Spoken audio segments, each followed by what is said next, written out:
হযরত মাওলানা বিলাল আহমদ ইমরান সাহেব দামাত বারাকাতুহু হযরতকে তার গুরুত্বপূর্ণ সারগর্ভ ও তাৎপর্যবহ বক্তব্য উপস্থাপন করার জন্য আহলে মাহফিলের পক্ষ থেকে সবিনয় আবেদন জানাচ্ছি। ফালইতাফাদ্দাল মাশকুরা। আলহামদুলিল্লাহ ওয়া কাফা ওয়া সালামুন আলা ইবাদিল্লাহি মুস্তাফা। أما بعد فأعوذ بالله من الشيطان الرجيم. بسم الله الرحمن الرحيم. اقرأ باسم ربك الذي خلق. وقال رسول الله صلى الله عليه وسلم: سيأتي على الناس زمان لا يبقى من الإسلام إلا اسمه ولا يبقى من القرآن إلا رسمه مساجدهم عالية عامرة وهي خراب من الهدى. وقال رسول الله صلى الله عليه وسلم: إن الله يغرس في هذا الدين غرسا يستعملهم في طاعته أو كما قال رسول الله صلى الله عليه وسلم. ছাত্র জমিয়ত ৮ নম্বর বালিগাঁও ইউনিয়ন শাখা চিঙ্গাবাড়ি ইউনিয়ন শাখা কর্তৃক আয়োজিত আজকে মহতী অনুষ্ঠানের সম্মানিত সভাপতি, উপস্থিত আজকের সংগঠিত সম্মানিত উলামায়ে কেরাম, সম্মানিত আলোচকবৃন্দ, উপস্থিত সর্বস্তরের ছাত্র জমিয়তের কর্মী ভাই, আসলে আমার একটা মস্ত বড় সীমাবদ্ধতার কারণে আমি আলোচনা কোনো ধরনের ভূমিকা ছাড়া খুব সংক্ষেপে ২-৩ মিনিট আপনাদের সামনে কথা বলবো। আমি একখানা হাদিস তেলাওয়াত করেছি, দুইখানা হাদিস তেলাওয়াত করেছি। কোরআনে কারীমের প্রথম যে আয়াত নাযিল হয়েছিল সেই আয়াতটা পড়েছি। আপনারা জানেন দুনিয়ার মাঝে একমাত্র একটাই ধর্ম ইসলাম, যে ইসলামের যাত্রা শুরু হয়েছে পড়ার কথা বলে। আর অসংখ্য অগণিত ধর্ম দুনিয়ায় বিরাজমান রয়েছে। এমন কোনো আসমানে জমিনে এমন কোনো ধর্ম নেই যে ধর্মের সূচনা হয়েছে ইকরা পড়ার কথা বলে। এক্ষেত্রে ইসলাম তার এই বিবৃতির মাধ্যমে, ইসলাম তার এই সূচনা লগ্নের বক্তব্যের মাধ্যমে লেখাপড়া মানুষ গ্রহণের যে গুরুত্ব সমাজের কাছে তুলে ধরেছে। এই ক্ষেত্রে ইসলামের যে অভিরুচি প্রস্ফুটিত হয়েছে, যে অভিরুচির বহিঃপ্রকাশ ঘটেছে, দুনিয়ার কোন ধর্ম এই অভিরুচির স্বাক্ষর রাখতে পারে।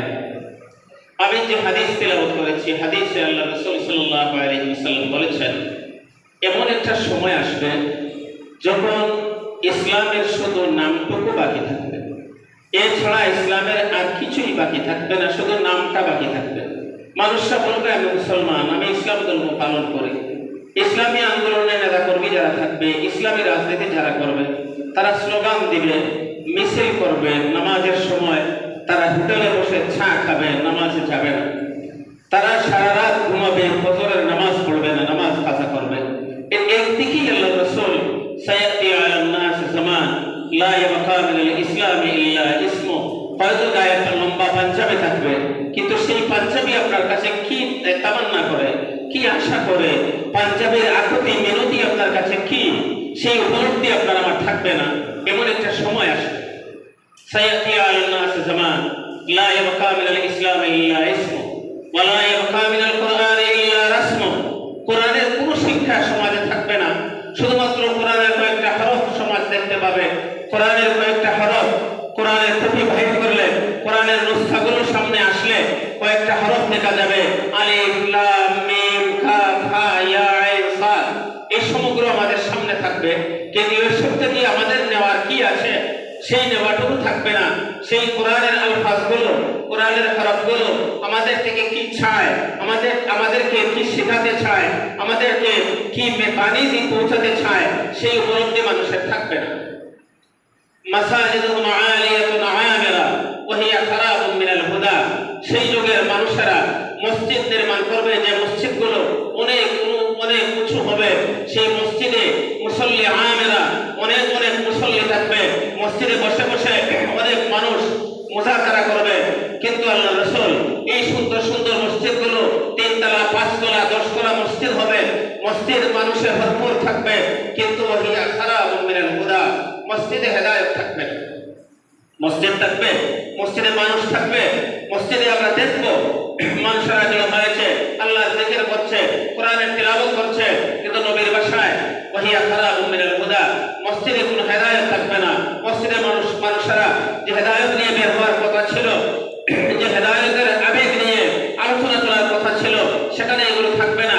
কে আলোচনা করবে, কে করবে না, কে বসবে, কে দাঁড়াবে, কে ভলান্টিয়ারি করবে, এই নিয়ে প্রতিযোগিতা থাকবে। এই জন্যই বলা হয়েছে ওয়াহিয়া খারাবুম মিনাল হুদা, মসজিদে কোনো হেদায়েত থাকবে না। সম্ভবত আজকে সেই যে বিষয়গুলোর প্রতি যে ভবিষ্যৎবাণী আল্লাহ রাসূল হাদিস শরীফের মাঝে করেছেন, সেই দিকে আমরা অগ্রসর হচ্ছি, সেই দিকে আমরা এগিয়ে যাচ্ছি। দোয়া করে আল্লাহ সুবহানাহু ওয়া তাআলা আমাদেরকে ইসলাম বুঝে ইসলামের মর্মবাণী উপলব্ধি করার তৌফিক দান করুন। প্রিয় উপস্থিতি, আমি আমার কথার শেষ থেকে আমাদের শেষ থেকে ছোট্ট একটা হাদিস পড়েছিলাম। আল্লাহ রাসূল সাল্লাল্লাহু আলাইহি ওয়াসাল্লাম সেই হাদিসে বলেছেন, ইন্নাল্লাহা ইয়াগরিসু ফিহা তাহাদাদ-দীন গারসা, এই দিনের মাঝে আল্লাহ কিছু নতুন নতুন মানুষ সৃষ্টি করবেন, কিছু ছাড়া আল্লাহ রোপণ করবেন। ইন্নাল্লাহ, এই দিন যারা পালন করবে তাদের মাঝে আল্লাহ কিছু ছাড়া রোপণ করবেন। ইয়াগরিসুহুম লিতাআতি, যাদেরকে ইস্তামিলুহুম ফি তাআতি, আল্লাহ তাআলা যাদেরকে তার ইতাআত, তার দিন পালন করার, তার আওয়ামিরের ইমতিসাল এবং নাওয়াহির ইস্তেনাম করার জন্য আল্লাহ তাআলা যাদেরকে ব্যবহার করবেন। আমরা বিশ্বাস করি, আমরা যারা আজকে দেওবন্দীদের নামে নিজেদের নাম ফাটাই, আমরা বিশ্বাস করি যে সমাজে আমার অনেক আগের একটা কথা মনে পড়ে।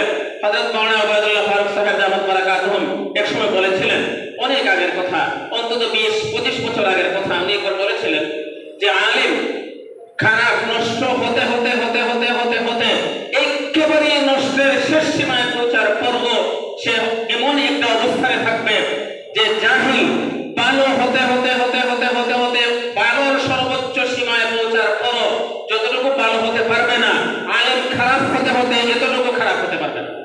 এর মানে তারপরেও আলিম ভালোই থাকবে।